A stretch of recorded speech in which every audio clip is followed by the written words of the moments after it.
lembrar da promessa que Deus fez. Quando Deus ele nos chama do ventre da nossa mãe, Deus ele está fazendo uma promessa. E pode ter certeza que Ele é Deus para cumprir. Mas antes de cumprir a promessa, você vai ter que entrar em uma trajetória comprida e complicada, mas tem que ser pela fé. Abraão ele sai dali, e quando ele começa a chegar em uma terra diferente, Deus começa a cumprir a promessa que fez na vida de Abraão. E quando Deus ele começa a cumprir essa promessa, um pouco de água, por favor. Quando Deus começa a cumprir essa promessa na vida de Abraão, Deus ele chama Sara um ano antes e diz assim: Sara, daqui um ano tu vai amamentar, daqui um ano tu vai ter filho, vai dar fruto. Eu estou te fazendo uma promessa, mais uma, e eu vou cumprir na tua vida. E quando Deus ele fala com Sara um ano antes, Abraão tinha seus 99 anos. E Deus ele estava falando com Abraão desde capítulo 12. Deus estava falando desde jovem: eu vou te fazer grande, eu vou te cumprir as promessas que estou te falando, eu vou te fazer pai de multidão. E quando chega aos 99 anos, muitas pessoas pararam pelo caminho. Você ia parar pelo caminho por conta da circunstância, por conta da demora, por conta do tempo de Deus. O tempo de Deus não é meu e teu, mas o tempo de Deus é perfeito e agradável. O tempo de Deus ele vai vir na hora certa. Não é para derrubar, é para levantar. Não é para parar, é para te fazer caminhar. Não é para desanimar, é para te alegrar. Ele não vai te fazer chorar, mas sim te fazer sorrir. Porque o tempo de Deus ele é bom e agradável na nossa vida. E o tempo de Deus vai chegar na nossa vida, mas precisamos ter paciência e ter fé. Precisamos estar no caminho. Não podemos sair fora do caminho por causa de uma pequena tempestade. Não podemos sair fora do caminho por causa de uma pequena luta. Não podemos sair fora do caminho por causa de um irmão que não nos agradou da tua cara. Entrega ele na mão do Senhor e coloca o nome dele no joelho, que Deus vai converter esse lado dele. Aleluia. Quando Abraão chega no capítulo 22, de versículo 7 em diante, Abraão ele chama seu filho para cumprir mais uma ordem de Deus. Abraão chama seu filho, e quando chega a um certo momento, ele fala com dois homens: vocês ficam aí que eu vou subir com Isaac. Como acabando no versículo 8, vai dizer que ambos subiam juntos. Ambos estavam indo até o altar, até o holocausto, aonde Deus tinha conversado com Abraão, aonde Deus ele estava mostrando desde o capítulo 12, quando Abraão ele começa a seguir sua viagem, ele já avistava o altar de longe, ele já avistava o altar onde tem comunhão com Deus. No capítulo 22 ele está levando sua promessa para o altar. O que me chama a atenção é que Abraão levava a sua promessa na casa do vizinho. Abraão não levava a sua promessa em qualquer lugar. Abraão não ia levar a sua promessa para o pastor, para o levita, mas Abraão ia levar a sua promessa para a mão de Jesus. Ele ia levar a sua promessa para a mão de Deus. O que me chama a atenção é uma coisa: para sacrificar, ele sacrificava em qualquer lugar. Se era para obedecer a palavra de Deus, se era para matar o filho dele, coisa que na Bíblia não fala que Deus mandou ele matar Isaac. Deus não fala a palavra matar, porque o Deus que eu sirvo é o Deus da vida. O Deus que você veio adorar aqui hoje é Deus que muda a história. É Deus que onde tem morte ele entra para dar vida. E ele diz assim: vai lá no monte, sacrifica. Sacrificar não significa matar. Coloca no altar. Colocar no altar não é morte, colocar no altar é vida. Aleluia. Altar é sacrifício, é onde Deus ele multiplica aquilo que é colocado. Mais uma coisa que eu vou te provar dentro da Bíblia, que quando você coloca no altar, Deus multiplica. Filho de Davi, Salomão, quando ele pega o reino, ele pega o reino quebrado, ele pega o reino destruído, ele pega o reino falido. Tem 10 mil cabeças. Ele fala assim: faz 10 mil holocaustos aí, vou sacrificar todos. Mas rei, nós já estamos quase passando fome. Só tem essas 10 mil cabeças ali. Eu vou sacrificar o meu Deus. Aleluia. Sabe por quê? Quando você sacrifica, Deus ele te dá livramento. Quando Abraão ele coloca Isaac, ele chega lá em cima, Isaac faz essa pergunta para ele: você tem a lenha, tem o holocausto, mas cadê o cordeiro? Quando Abraão ele ouve isso, me chama a atenção de uma coisa: quando a pessoa está firme na palavra e firme na promessa, ele não vai questionar porque tem que sacrificar, ele simplesmente vai obedecer e esperar e ter fé. Abraão ele está respondendo no versículo 7: Deus proverá para ti, meu filho. Ele não estava dizendo que Deus ia prover para ele. Ele estava buscando o livramento, era pelo seu filho, não era mais para ele. Ele não estava mais obedecendo o que Deus mandava, porque era ele que tinha que ficar de pé. Mas ele reconhecia que era o filho dele que precisava. Deus ele fala conosco a todo momento: não é você que veio buscar, que precisa do livramento, mas é a tua casa que ficou em casa, que você precisa apresentar Jesus para ele. Deus, aleluia. Porque você já está na obediência. E Abraão entendeu uma coisa: eu estou na obediência, eu estou debaixo da proteção, mas meu filho precisa do livramento. Deus de poder. E ele fala: Deus proverá para ti, meu filho. Ele estava dizendo, ele estava profetizando: Deus proverá para você, meu filho. Pai de família, mãe de família, tem que olhar para teu filho. Deus vai prover na tua vida. Deus vai prover a mudança. Deus vai prover a restauração. Deus vai prover a transformação na tua vida. Deus vai prover tudo o que você é, filho. Só que muitas vezes nós, pai, mãe, tio, cabeça, coluna de casa, às vezes a mulher tem um espírito de cangaceira, quer mandar mais do que o homem. Às vezes o homem não coloca a ordem que tem que ser colocada. E nossa boca tem que jorrar uma água, mulher. Se nós servirmos a Deus, nós temos que profetizar e abrir nossa boca, que Deus vai transformar a vida do nosso filho. Não podemos aceitar isso, porque o sacrifício de Deus vai prover para a nossa família. A mulher ela tem que entender uma coisa: que se ela cair, o teto vai embora. Nunca vi uma casa ela ficar sustentada sem uma coluna. Ou tem uma coluna, ou tem uma gumieira, ou o teto vai abaixo. E é desse jeito. Só que quando Abraão ele chega lá em cima, ele não coloca Isaac em qualquer lugar. Ele coloca Isaac no altar. E quando ele diz assim: Isaac, eu vou amarrar tuas mãos, e Isaac amarra. Eu vou amarrar os teus pés para amarrar. Ele não fala em nenhum momento que vai matar seu filho. Ele coloca o seu filho no altar e é oferecido a Deus. Israel quer conhecer um Deus que dá livramento, é melhor obedecer antes de sacrificar. Porque Abraão sabia que se obedecesse não precisava sacrificar Isaac. Abraão sabia que Deus ele deu livramento muito antes de Isaac nascer. Ele sabia que Deus tinha honrado as promessas antes mesmo de ele apresentar Deus para a família dele. Porque esse Deus que ele servia foi um Deus que salvou a nação. Foi um Deus que fez promessa. Foi um Deus que, quando lá em Gênesis capítulo 7 ele chama um homem, e Deus ele começa a ser um carpinteiro. Deus ele é conhecido, Noé conhece Deus como um carpinteiro, conhece um Deus de livramento, e depois começa a aprender o que é ser um carpinteiro. Nós precisamos ser carpinteiros em nossa vida, em nossa família. Precisamos ser carpinteiros em nossa casa. Nós precisamos ser o carpinteiro da nossa história. Quando Noé ele começa a conversar com Deus, Deus fala para ele: agora tu vai fazer uma arca.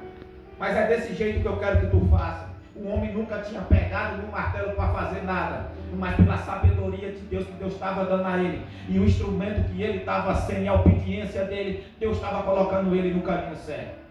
E ele faz uma grande arca. Só que a Bíblia vai dizer que Deus ele fecha a porta da arca por fora, porque ele sabia, se Abraão fechasse a porta da arca, ele poderia abrir para alguém. E quando Deus ele sela por fora, eu vejo Deus selando nossa vida muitas vezes, nossa família, nossa casa, nossas promessas, nossos projetos, nosso ministério. Ele sela por fora, e às vezes a gente questiona por que é que ninguém passa para dentro. Sabe por que ninguém passa para dentro? Porque Deus ele não mandou ninguém andar na tua história junto com você. Ele chamou você para fazer as arcas sozinho. Ele chamou você para sacrificar sozinho. Ele chamou você para obedecer sozinho. Cada pessoa, cada ser humano, Deus tem um chamado. cada ser humano Deus tem uma forma de tratar. Cada ser humano Deus tem uma promessa diferente. E a gente às vezes se compara a nossa história com a história do irmão, com a história do outro, com a história da irmã. E a história da irmã não vai ser a mesma minha. A promessa na vida do irmão não vai ser a mesma minha promessa. Quando Deus ele pega Ana em um voto, Ana ela chega em 1 Samuel capítulo 1, versículo 9 até o 11, ela já está fazendo um voto com Deus. Mas só que a Bíblia vai me ensinar a história de Ana, ela 13 anos e 4 meses antes de ela se casar, dela ter um encontro com Penina dentro da sua própria casa, dela ser afrontada dentro do seu lar. Ana já chorava por esse filho. Ana já queria dar luz, porque dentro dela ela sabia que ela não poderia dar, ela sentia que ela era estéril. A luta de Ana não foi só 10 anos. A luta de Ana não só foi só 10 anos, não. A luta de Ana foi 23 anos e 4 meses. Ao todo da sua história de luta para ela ter um único filho chamado Isaac. O único filho chamado Samuel.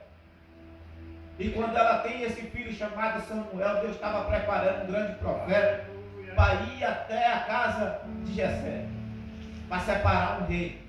Porque o próprio povo, escute aqui uma coisa, quando você obedece a Deus, Deus ele te levanta e ele te permanece você de pé. Mas quando o povo te levanta, quando o ser humano ele te exalta, o próprio ser humano vai te abater. Mas quando Deus ele te levanta, ele não te coloca mais no chão. Vou te provar dentro da Bíblia. Em nenhum momento a palavra de Deus me diz que foi Deus que ungiu Saul a rei. Em nenhum momento. Mas a Bíblia me ensina uma coisa, que o povo elegeu Saul a ser rei. E o próprio povo rejeitou. O próprio povo não queria mais Saul. E Deus ele viu que o povo estava começando a andar na desobediência. E Deus ele começa a preparar esse profeta perante o ventre de Ana para poder separar o rei de Israel. Que era um homem chamado Davi. E esse homem que era pai de Salomão, que eu acabei de falar, foi um homem que foi um grande homem na presença de Deus, segundo o coração de Deus. Deus falava, ele obedecia, Deus deixava escrito, o homem cumpria. Mas teve um momento que Davi, ele se desfez um pouco da presença de Deus.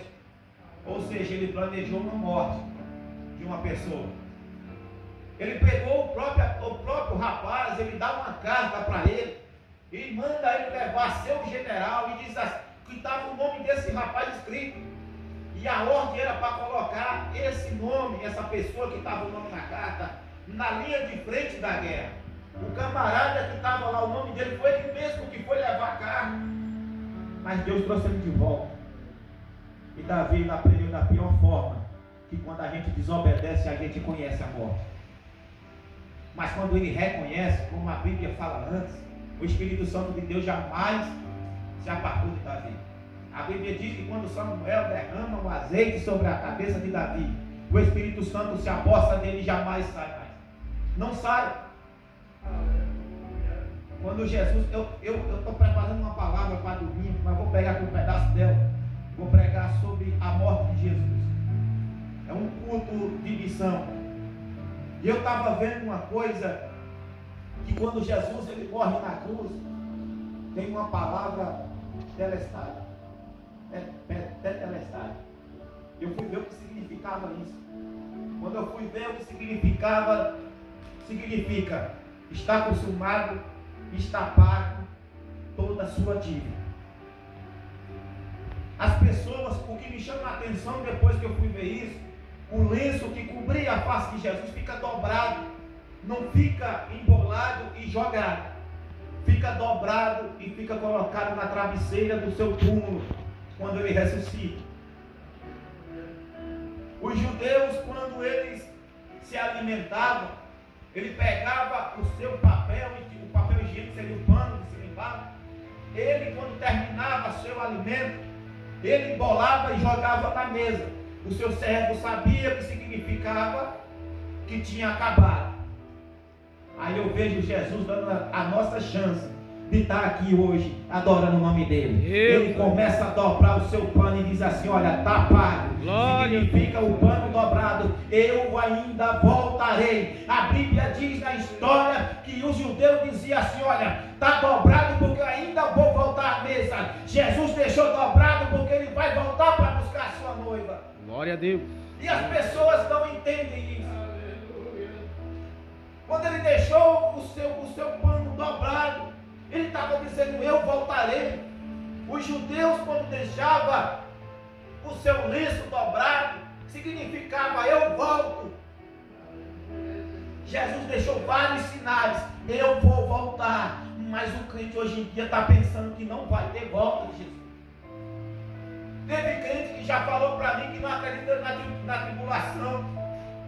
Quem serve a Deus, meu filho, se prepara que vai passar. Não está dentro não da linha reta não, para quando Cristo voltar a primeira vez para ver. Nós já estamos começando a viver muita coisa.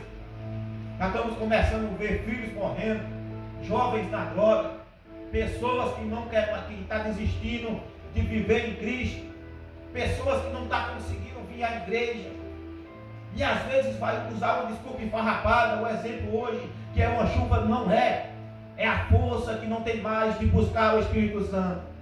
Mas não olha para si mesmo e diz assim: eu só fui por um momento, ou porque o irmão me convidou, pela irmã me convidou, porque teve um fulano que faz tempo que eu não vejo. Eles vêm muitas vezes para a igreja para isso, porque onde Jesus andava tinha uma multidão de curiosos. A metade, vou te falar uma coisa, 60% não acreditava nas promessas.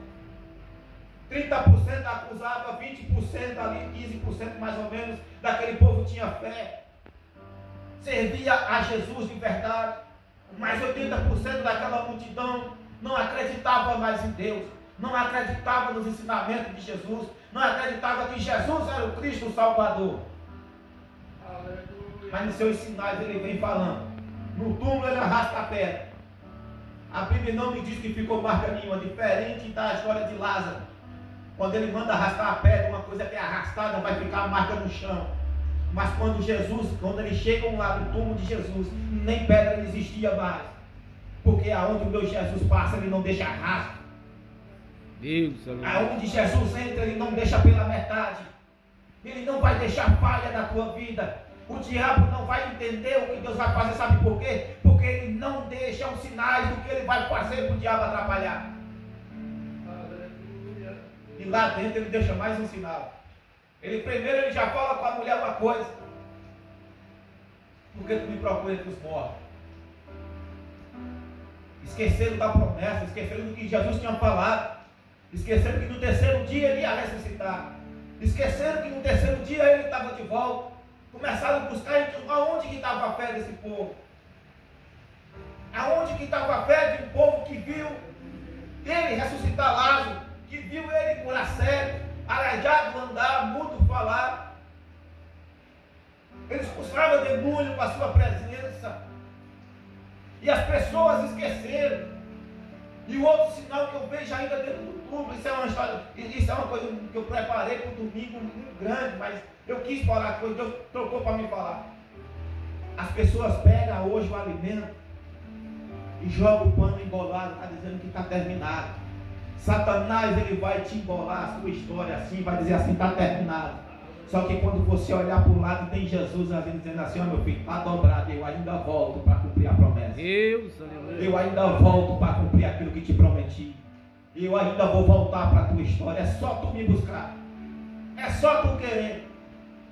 E esse Abraão, esse homem Abraão, a Bíblia vai me dizer que em Gênesis capítulo 18, ele está pagando um preço pela desobediência. Abraão não chegou agora na presença com Isaac no capítulo 22, sem passar por nada, não. Ele desobedeceu e levou uma pessoa que não era para levar. E em Gênesis capítulo 18 está dizendo que ele está orando, que ele está buscando, que ele está jejuando. E a oração desse homem, escute aqui uma coisa: quando você obedece a Deus, quando você reconhece o Espírito Santo, quando você busca a presença de Jesus, é tão tremenda a tua oração, que a Bíblia diz que Deus mandou 2 anjos a Sodoma e Gomorra e tirou logo com vida de lá. Está lá em Gênesis 18, a oração do homem foi tão impactante que mesmo depois da desobediência, após o seu arrependimento e o seu reconhecimento, Deus ele começa a agir na vida dele. Escute aqui uma coisa, não importa o que você fez ontem, mas o importa é que você veio buscar Cristo aqui agora. Não importa o que aconteceu a semana que passou, não importa o que aconteceu no teu passado, o que importa é quando tu passa daquela porta para cá e diz assim: Cristo, me perdoa o meu passado, me perdoa o meu dia, estou aqui, eis-me aqui, faz de mim a tua vontade, muda a minha história, me faz uma pessoa melhor, me dá a tua força para buscar a tua presença. Eu quero você na minha casa, Glória eu quero a Deus. você na minha história, eu quero você na minha vida. Me faz ser uma pessoa melhor. Me dá essa força que eu não consigo mais te buscar. Me dá essa força que minha família precisa. Deus, aleluia. Pede a Jesus nessa noite para não embolar o lenço e jogar na mesa. Pede a Ele para Ele dobrar. E quando Ele dobrar e colocar na mesa, Ele está dizendo assim: pode sentar à mesa que eu estou voltando para cear com você. Significa o judeu, a gente muitas vezes tem que prestar atenção e buscar o conhecimento dos judeus, que vários sinais Jesus deixou da vida dele, vários sinais.